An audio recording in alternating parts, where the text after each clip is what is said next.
This is Financially Speaking, where we are going from uncomfortable to in control, one episode at a time. So today we're going to be talking about living paycheck to paycheck and how to break that cycle. I'm going to go through how we broke that cycle. I'm going to give you some tips and tricks. Hopefully you're able to identify some things in your own spending, in your own life, and to stop living, be able to stop living paycheck to paycheck, because that's the goal. We're talking all about financial freedom. And why would you listen to this if you weren't interested in financial freedom? So let's get into it. So when my wife and I first got married, we were living paycheck to paycheck. And it wasn't always like we had zero left over every month. There would be, a couple of months where we'd have $230, $250, $250 extra every single month. And then some months it'd be zero. And then, we'd be able to stack a couple of those, month on month, like, 250, then zero, then 250, like, okay, we've got a little bit of savings. But then like the car insurance bill would come, because they come every 6 months. We weren't really prepared for it. And then boom, they'd take everything back down to zero. So we were in true living paycheck to paycheck, and it was not fun. If you're living paycheck to paycheck now, you know that it is not fun. Hopefully we're able to glean some tips. So what I started doing when we actually broke our paycheck to paycheck cycle, before we started saving, kind of going really intense against our debt and, building our emergency fund and things like that, was I took all of our apps, our banking app, our credit card app. You've got them all on your phone anyway. I added them to a folder on my home screen. And so I like every single account that we had, all the bank accounts, all the credit cards, everything. I didn't miss anything. Even ones that we weren't regularly using, they were in there. And I started checking every single one of those every single day, if not every other day.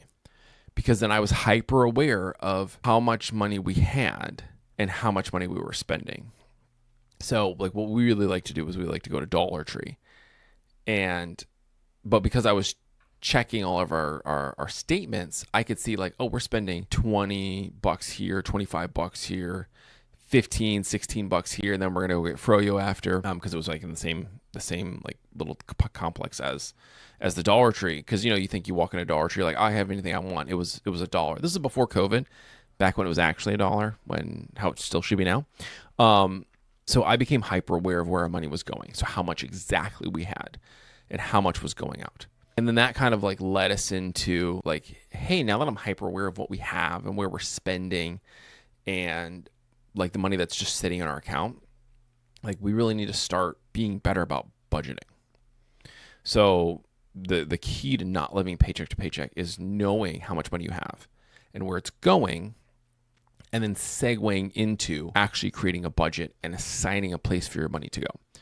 Because you'll stop living paycheck to paycheck if you have money in savings. Like if you had a 6-month emergency fund, you wouldn't technically be living paycheck to paycheck because you've got 6 months of emergency fund stashed away.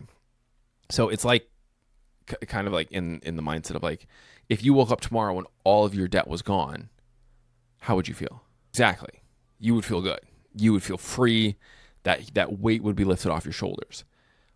Well, that weight does get lifted off your shoulder when you're debt free and you've got an emergency fund, your 1 month emergency fund, and then your 6 month emergency fund, and then your 1 year emergency fund.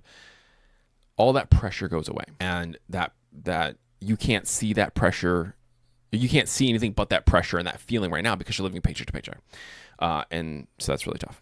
So once you decide to control your money and tell it where to go and where you want to spend it, that's the beginning, the most core beginning of it, because then that segues you into budgeting and actually taking control of your finances.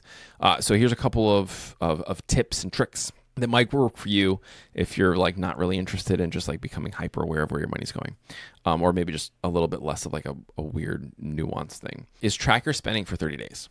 Every single dime you spend, track that. Cash, credit card, everything. That way you know where your money's going.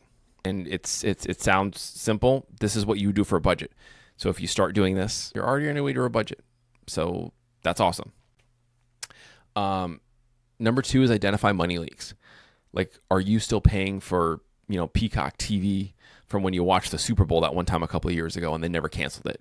Or are you paying for some random subscription, or I don't know, whatever the subscription boxes are, Thrive or a makeup subscription box that you still know you have, but like you might not use. And you're like, oh, wow, when I signed up, it was $30, but now it's $50. I probably should cancel because I don't really use it that much, or I don't really like it, or I don't feel like it's worth it. No, cancel it. So identify money leaks. A big core, I touched on this earlier, to not living paycheck to paycheck is to build a 1 month buffer.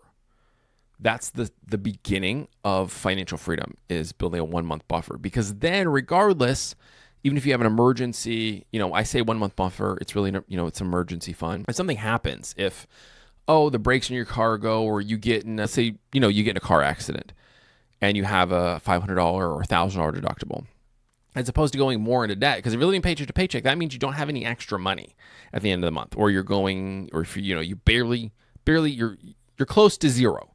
You may have a little bit more positive or a little bit more negative, but you're pretty close to zero. But if you've got a $500 or $1,000 deductible on your car, and you've got to pay that now, just out of poof. Okay, well, you have to pay that. You have to get your car fixed. If you have an emergency fund, now you're not going into debt.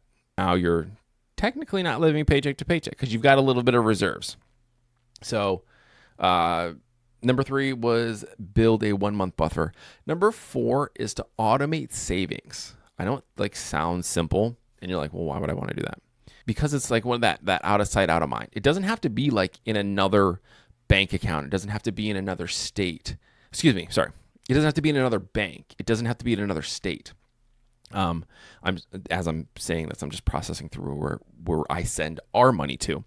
But it can just be in just a different account.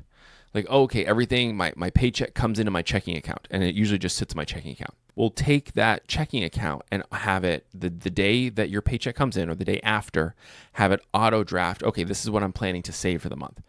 Just remove it and pay for, move it into savings. And then you've got that saved.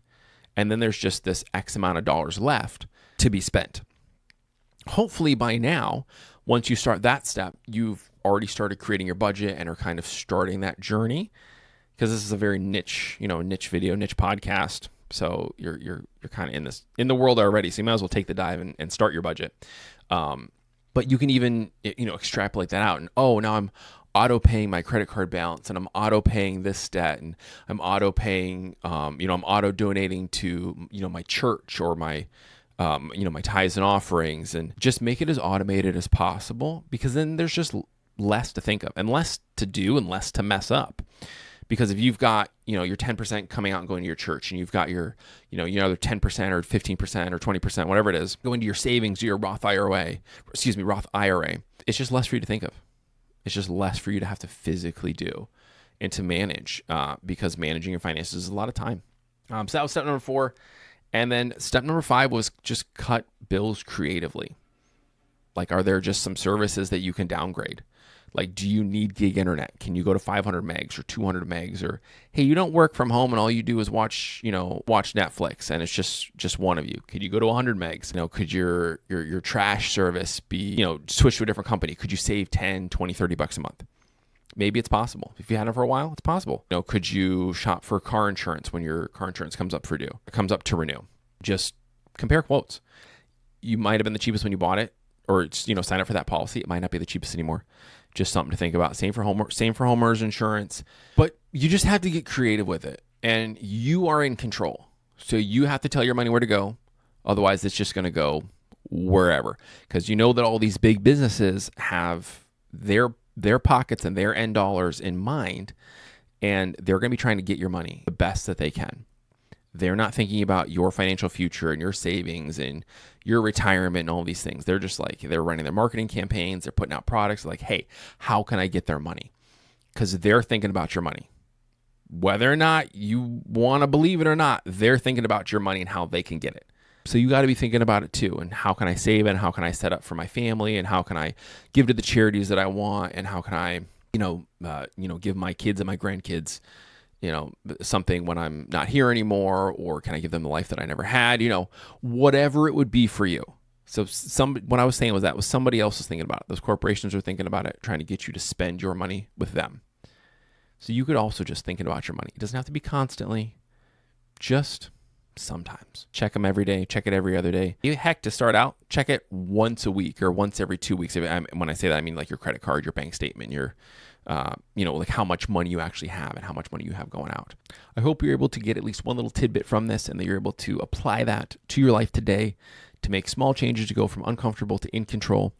Next week, we're going to be talking about the first $1,000, how to build your emergency fund from scratch.